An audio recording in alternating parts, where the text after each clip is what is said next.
Did you tell them how they fall, full of what they are, and crash? A clamor of rage. Did you tell them waves are only water?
I'm not sure at what age I started climbing trees, but at some age I ended up climbing that pine tree. And it was like I said, it was a fairly high tree with a lot of open branches. So I could climb to the tops of that tree and look down on the village on one side of the hill, and on the other side look out across Lake Michigan. And it's like the whole world was mine. Like there was nobody there, nobody around at all. And so I began to make of that place a kind of sanctuary for myself, a kind of, as I grew older, I would go there just to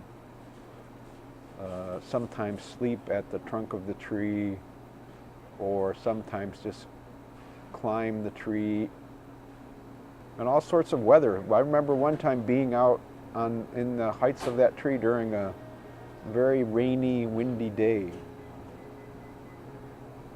And oddly enough, as terrifying as that might sound, I have never really felt more alive than that time. Never really felt more alive than that time. Than that time.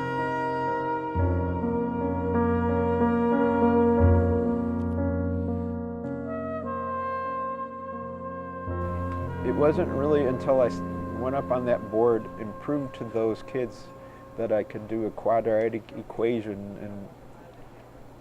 and that they began to know that I really knew what I was talking about, and that I was cared enough about them. I don't know exactly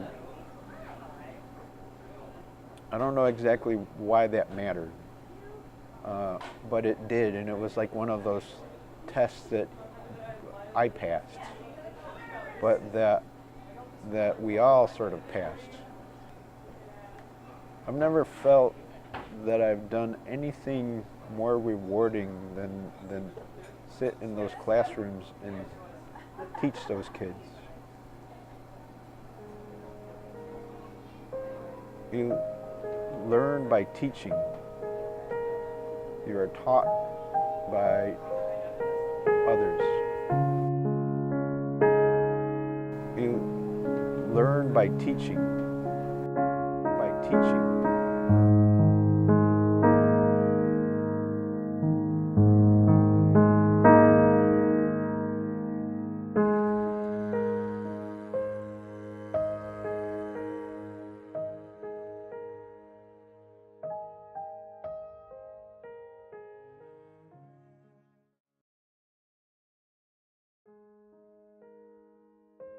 I can write the saddest poem of all tonight. Write, for instance, the night is full of stars and the stars blue shiver in the distance. The night wind whirls in the sky and sings. I can write the saddest poem of all tonight. I loved her, and sometimes she loved me too. On nights like this, I held her in my arms. I kissed her so many times under the infinite sky. She loved me. Sometimes I loved her. How could I not have loved her large, still eyes? I can write the saddest poem of all tonight. To think I don't have her. To feel that I've lost her. To hear the immense night more immense without her. And the poem falls to the soul as dew to grass. What does it matter that my love couldn't keep her? The night is full of stars and she is not with me. That's all. Far away, someone sings, far away. My soul is lost without her. As if to bring her near, my eyes search for her. My heart searches for her and she is not with me. The same night that whitens the same trees, we who were, we are the same no more. I no longer love her, true, but how much I loved her. My voice searched the wind to touch her ear.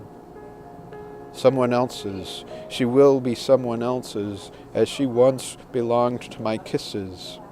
Her voice, her light body, her infinite eyes. I no longer love her, true, but perhaps I love her. Love is so short and oblivion so long. Because on nights like these I held her in my arms, my soul is lost without her. Although this may be the last pain she causes me, and this may be the last poem I write for her. And this may be the last poem I write for her. Last poem I write for her.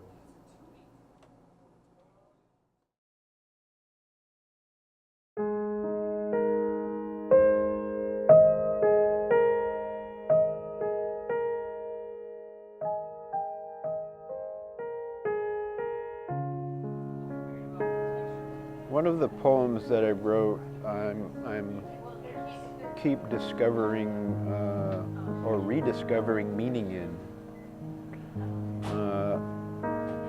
It's a poem written to another poet from a different time, Nazim Hikmet, who was for a period of time imprisoned for his ideas. And he was eventually released from captivity, but then minded by people who sort of followed him around to make sure that he wasn't ever going to be subversive. So for a period of time, he lived this life with people following him around, a very, very controlled kind of life that was sort of trapped. So one night he devised a way to escape. He lived in this, at the time, or was near this village or city, this harbor on the Black Sea.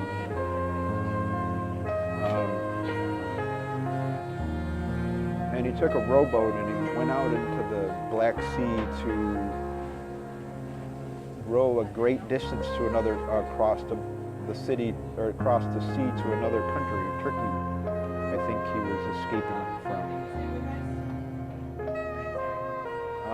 The only problem was that the authorities patrolled those waters and they knew that people would do that.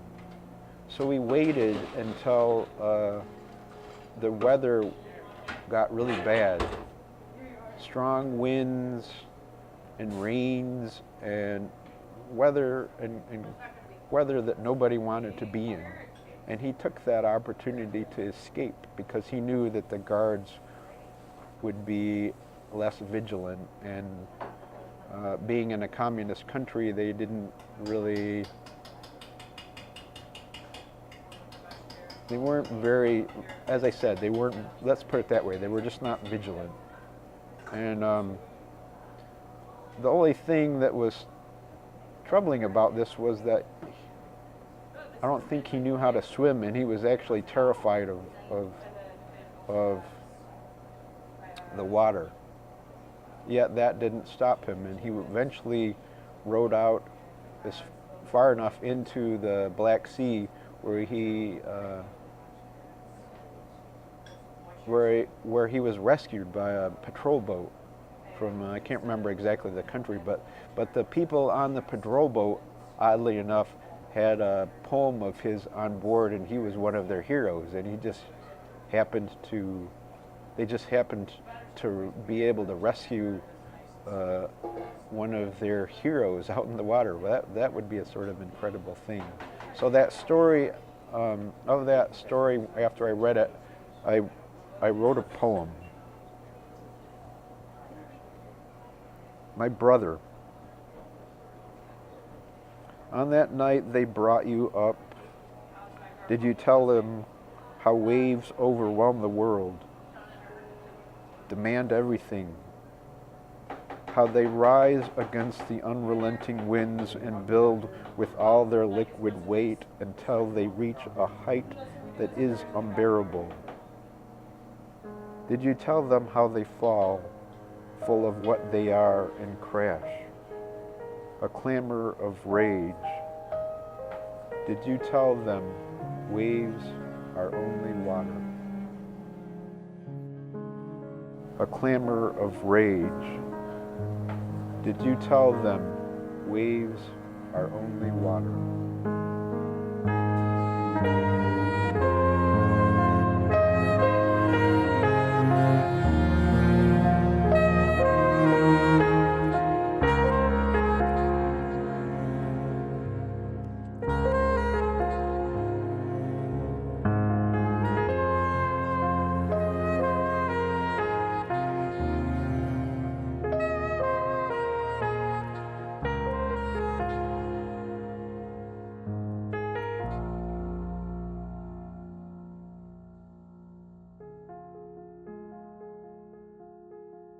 What does it mean to truly love?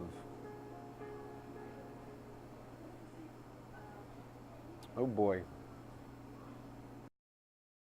Oh boy.